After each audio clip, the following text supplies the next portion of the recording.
안녕하세요. 제압의 임주성입니다. 9월 4일 파도 리뷰 진행해 보도록 하겠습니다. 자, 정말 지치게 만드는 시장인 것 같습니다. 자, 저도 시장을 지켜보면서 정말 하루 종일 한숨만 나왔던 시장이었던 것 같습니다. 파도뿐만 아니라 현재 주식을 참여하고 있는 대부분의 사람들이라고 한다면 지금 시장 자체가 쉬운 시장은 아닌 것 같습니다.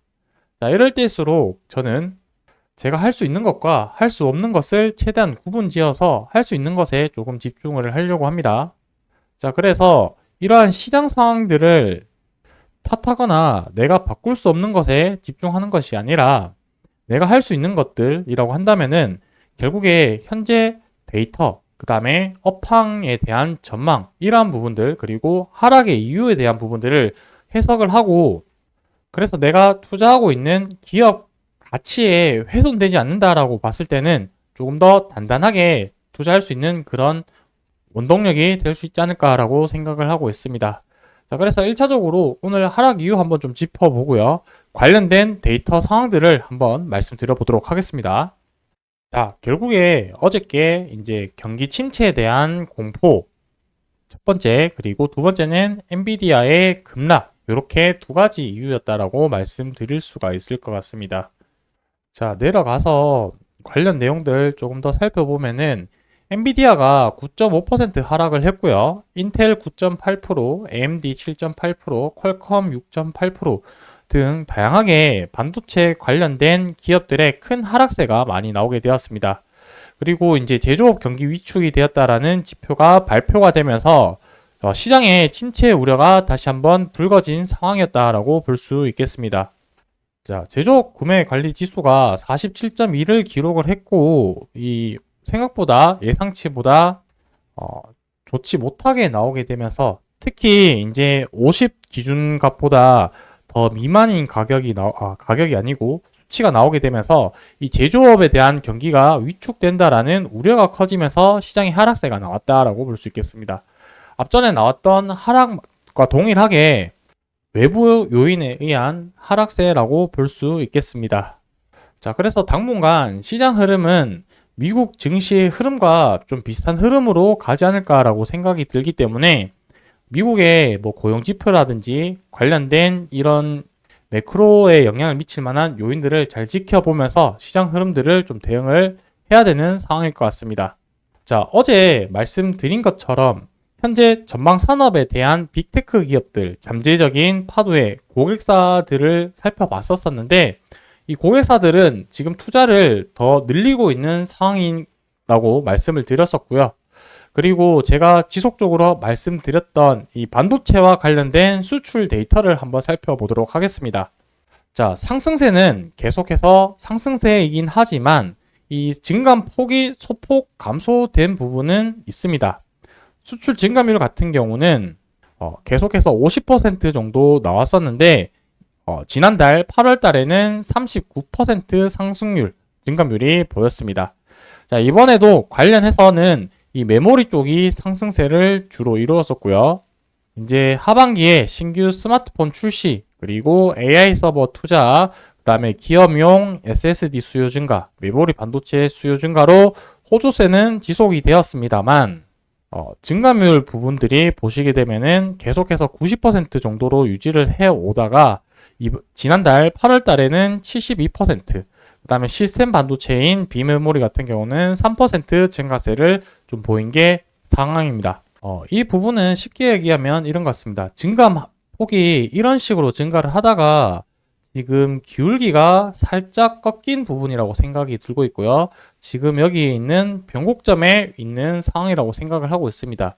자, 이 늘어나는 증감폭이 줄어들었다라는 것 뿐인 거지 상승세는 아직까지 유효하다라고 말씀드릴 수가 있을 것 같고, 이 추세가 언제 꺾이고 언제 더 완만해지는지 부분에 대한 데이터들은 모니터링을 하고 앞으로 계속해서 말씀드리도록 하겠습니다.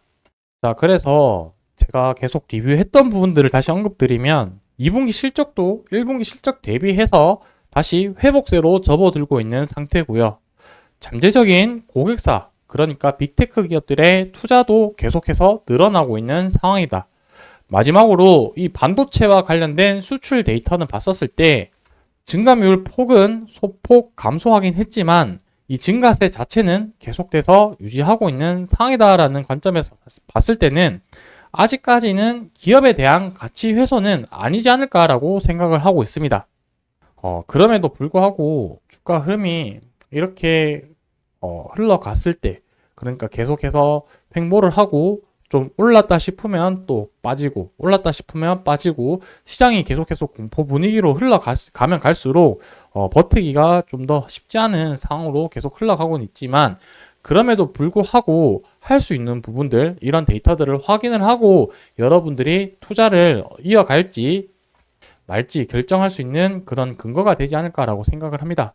마지막으로 관련된 이 행사 관련해서 간단하게 좀 말씀드리고 넘어가자면, 제가 지난번에 여기 행사에 뭐 참석할 수 있으면 하겠다라고 얘기를 했었는데 참석하지는 못했습니다. 제가 사전에 미리 얘기를 좀 했었어야 되는데 미리 얘기 못한 점은 조금 죄송하다라고 말씀드릴 수가 있을 것 같고, 제가 사전에 여기 관련해서 내용을 좀 파악을 했었는데 그렇게 크게 직접 갔다 오면서 시간을 할애해서 갔다 와서 얻을 수 있는 정보가 그리 크지 않다라고 판단을 했기 때문에 특별하게 가지는 않았습니다. 뭐 지난번 이제 미국에서 행사했던 FMS 행사의 좀 연장선이라고 좀 보면 될 것 같고, 여기서 뭔가 특별하게 내용 추가적으로 나온 부분은 뭐 크게 없었던 것 같긴 한데, 관련해서는 이제 지난번 이제 FMS 행사에서도 얘기한 것처럼 이 6세대 제품이 조금 눈에 띄는 부분이다라고 말씀드릴 수가 있겠습니다. 6세대 컨트롤러 이제 개발 전략 등이라고 했고, 뭐 지난번 비해서 특별하게 새로운 내용은 없었다라는 부분 좀 이해해 주시면 좋을 것 같습니다. 뭐 차트만 놓고 봤을 때는 현재 이 노란색 붉은색 선인 21이동 평균선을 돌파를 못하고 다시 조금 바닥을 그리는 모습으로 가고 있는 상황이기 때문에 아직까지 조금 추가적인 하락을 할 수 있다라고 봤을 때는 지지 구간이 아래쪽으로 조금 더 남아있다는 점은 조금 참조해 주시면 좋을 것 같고, 아마 시장이 잘 반등하고 다시 돌아선다라고 봤을 때는 이제는 돌파할 수 있는 가능성이 높은 시점이지 않을까라고 생각이 드는데, 관련해서 뭐 특이사항이 있거나 이슈가 있으면 항상 영상에서 빠르게 전달 드리도록 하겠습니다. 오늘 영상은 여기서 마무리하고, 오늘 되게 힘든 하루 다들 보내셨을 텐데 다들 고생 많으셨고 저는 또 내일 인사드리도록 하겠습니다. 감사합니다.